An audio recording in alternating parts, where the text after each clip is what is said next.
साथियों, चैनल पर आपका फिर एक बार स्वागत है।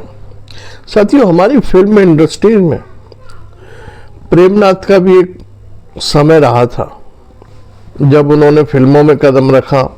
उस समय हिंदुस्तान में फिल्म बनवाने का काम आरंभिक दौर में था, ब्लैक एंड वाइट का ज़माना था।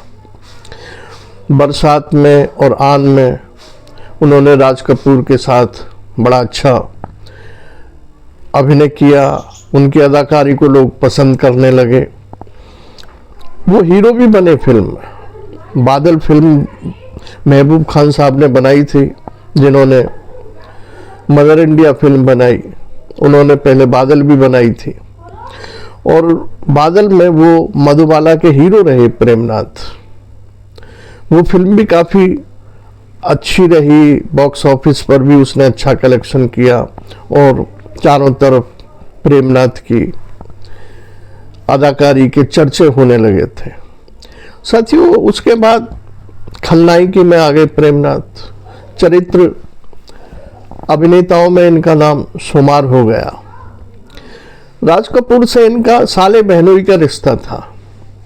जो राज कपूर साहब की पत्नी थी कृष्णा, वो प्रेमनाथ की बड़ी बहन थी, तो इसलिए प्रेमनाथ राज कपूर के रिश्ते में साले लगते थे। साथियों, राज कपूर ने एक फिल्म बनाई थी, मेरा नाम जोकर। जब ये फिल्म बनाई थी तो उन्होंने अपना सब कुछ इस फिल्म पर दांव पर लगा दिया था। कहा यह जाता है कि उन्होंने अपना आरके स्टूडियो, अपना बंगला और जो घर में ज्वेलरी वगैरह थी वो भी सब गिरवी रख दिया था इस फिल्म को बनाने में। वो इनका ड्रीम प्रोजेक्ट था राज कपूर साहब का। इस फिल्म में उस समय के जो स्थापित अभिनेता थे लगभग सभी ने काम किया। मनोज कुमार, धर्मेंद्र, राजेंद्र कुमार, दारा सिंह, एक से एक अच्छे अभिनेता, अच्छी अभिनेत्रियों ने उस फिल्म में काम किया था। और रशियन के भी कुछ कलाकार थे जिन्होंने इस फिल्म में काम किया। ये एक ड्रीम प्रोजेक्ट रहा था राज कपूर साहब का और उन्होंने इसको बड़ी लगन से, बड़ी मेहनत से और सब कुछ अपना दांव पर रखकर ये फिल्म बनाई। जब ये फिल्म रिलीज हुई तो फिल्म औंधे मुंह गिर गई। ये कहानी कुछ उस समय लोगों को पसंद नहीं आई। राज कपूर साहब कर्ज में डूब गए। उनकी समझ में नहीं आ रहा था कि मेरा इतना अच्छा सपना था, इतनी मेहनत से फिल्म बनाई, लेकिन नहीं। तभी उन्होंने कहा था कि फिल्म की लंबाई तो निर्माता के हाथ में होती है, कितनी लंबी चाहे फिल्म बना ले, लेकिन फिल्म को सफल करना ये जनता के हाथ में होता है, दर्शकों के हाथ में होता है। ऐसा नहीं है कि उसके बाद मेरा नाम जोकर फिल्म हिट नहीं हुई, हिट हुई। राज कपूर साहब के कई साल, ये फिल्म जब रिलीज हो चुकी थी उसके कई सालों बाद ये फिल्म हिट हुई थी। जब राज कपूर साहब कर्ज में डूब गए मेरा नाम जोकर फिल्म बना के, तो अब जो जिस काम को करता है वो उसी काम को करेगा। उनके दिमाग में ये नहीं आ रहा था कि मैं इस दलदल से कैसे निकलूं। तब उन्होंने एक लव स्टोरी पर काम किया और अपना एक लड़का ऋषि कपूर जो जवान हो चुका था, मेरा नाम जोकर में भी ऋषि कपूर ने काम किया था चाइल्ड आर्टिस्ट के रूप में। साथियों, बॉबी फिल्म में डिम्पल कपाड़िया नई हीरोइन, ऋषि कपूर नए, और जो चरित्र अभिनेता में जो बॉबी के पिता बनते हैं प्रेमनाथ, वो उनके साले लगते हैं। क्योंकि उस समय पैसा नहीं था तो जुगाड़बाजी से राज कपूर साहब ने इस फिल्म को बनाया। किसी को आश्वासन दिया, किसी को नेक का 1 रुपया दिया, किसी को ये वादा लिया कि भाई हम फिल्म बन जाएगी, रिलीज हो जाएगी, तब आपको पैसा दे देंगे। जब ये फिल्म बन गई तब ये फिल्म हिट हुई और इतनी हिट हुई कि राज कपूर को जो धरातल में पहुंच चुके थे, वो आर्थिक स्थिति के उनकी खराब हो चुकी थी, उन्हें आसमान पर बिठा दिया इस फिल्म ने। इतनी कमाई करी कि राज कपूर साहब की तिजोरियां भर गई इस फिल्म से। साथियों, इसी फिल्म से संबंधित ये चर्चा मैं आपसे कर रहा हूँ। इस फिल्म के जो लेखक थे बॉबी के जैनेंद्र जैन, और राज कपूर साहब को जो असिस्ट कर रहे थे सहायक निर्देशक राहुल रवेल, वो जब प्रेमनाथ साहब के पास गए कि आपको इस फिल्म में ये अभिनय करना है और उनको कहानी सुनाने उनके बंगले पर गए, तो प्रेमनाथ ने उनका आवभगत की और उनको एक अपने बंगले के पीछे ले गए।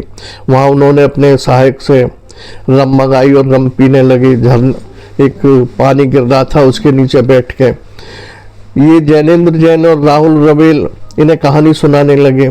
कहानी सुनते रहिए। ये बोले कि पर्दे पर अगर मेरा कैरेक्टर रम पिएगा तब तो मैं इस फिल्म में काम करूंगा, और ना मैं इस फिल्म में काम नहीं करूंगा। चाहे राज कपूर मेरे बहनों ही हैं, वो एक अलग बात है, लेकिन पर्दे पर आपको मुझे रम पीते हुए दिखाना है। ऐसा ही आप मेरी कहानी, मेरे चरित्र को गढ़ें। जैनेंद्र जैन और राहुल रवेल लौटकर राज कपूर साहब के पास आए। उन्हें प्रेमनाथ की मांग बताई तो राज कपूर साहब ने कहा कि भाई उसकी मांग तो माननी ही पड़ेगी, क्योंकि उसको चरित्र अभिनेता का जो रोल अदा करना है बॉबी के पिता का, उसके अलावा और इस रोल को कोई कर भी नहीं सकता और कोई सूट अच्छा भी नहीं जचेगा। मेरे दिमाग में जो खाका बनाया है मैंने इस फिल्म के लिए, उसमें प्रेमनाथ ही जचता है। साथियों, जैनेंद्र जैन ने कहानी पे मेहनत की।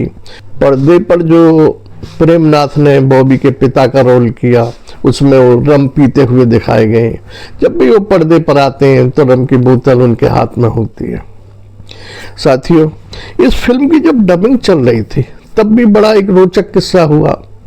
फिल्म तो बन के तैयार होगी, लेकिन जो संवाद की डबिंग होती है वो बाद में होती है फिल्मों में। इसलिए जब प्रेमनाथ साहब को बुलाया गया कि आपकी संवादों की डबिंग है, तो वो डबिंग थिएटर पर पहुंचे।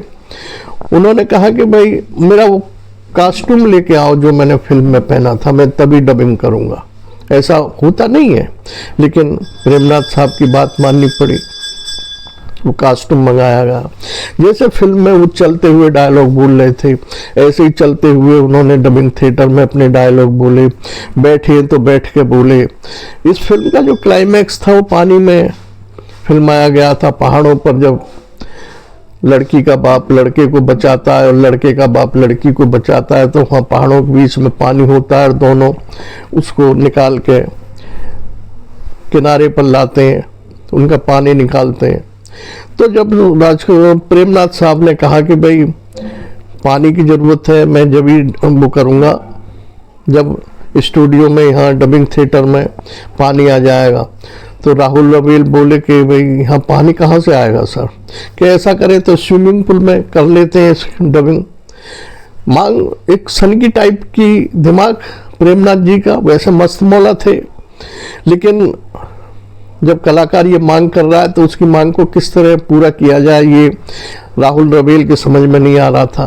खैर, राज कपूर ने किसी तरह प्रेमनाथ को मनाया और उन्होंने किसी तरह बिना पानी के, बिना स्विमिंग के ये डबिंग पूरी की।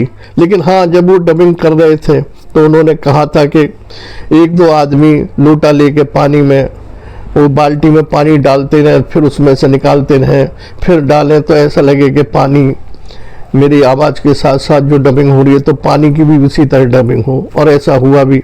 डबिंग थिएटर में ऐसी क्रिया होती रही, वो अपनी डबिंग करते रहे। तो साथियों, ऐसे थे हमारे आपके प्रेमनाथ, जिनके चरित्र अभिनय को भी लोगों ने पसंद किया, हीरो बने तब भी पसंद किया, और खलनायक जॉनी मेरा नाम, उन्होंने एक ऐसा चरित्र उसमें पेश किया कि उसके बाद फिर वो फिल्मी दुनिया में स्थापित हो गए। बीच में कुछ समय जब उनको फिल्में मिलनी बंद हो चुकी थी तो उनका झुकाव धर्म यानी आध्यात्म की तरफ भी बढ़ चुका था और वो गिरे वस्त्र धारण करके रहने लगे थे। ध्यान लगाते थे, ईश्वर के नाम की माला जपते थे, एकांत में रहते थे। और कुछ कहते हैं कि जब कोई किसी रास्ते पर चलता है तो उसको कुछ ना कुछ तो प्राप्त होता ही है। मनोबल प्राप्त होता है, आंतरिक शक्ति प्राप्त होती है, इच्छाओं पे विजय प्राप्त होती है। जो बुरी इच्छाएं होती हैं उनको त्यागने के लिए मन करता है। तो ऐसे प्रेमनाथ जी का के साथ हुआ। जब वो आध्यात्म की तरफ चले गए तो उन्होंने अपनी जो कुछ बुरी इच्छाएं थी, सिगरेट पीना या जरूरत से ज़्यादा शराब पीना, उनको बहुत कम कर दिया था। साथियों, आपने ये वीडियो देखी सुनी, इसके लिए आपका धन्यवाद, आभार। नमस्कार।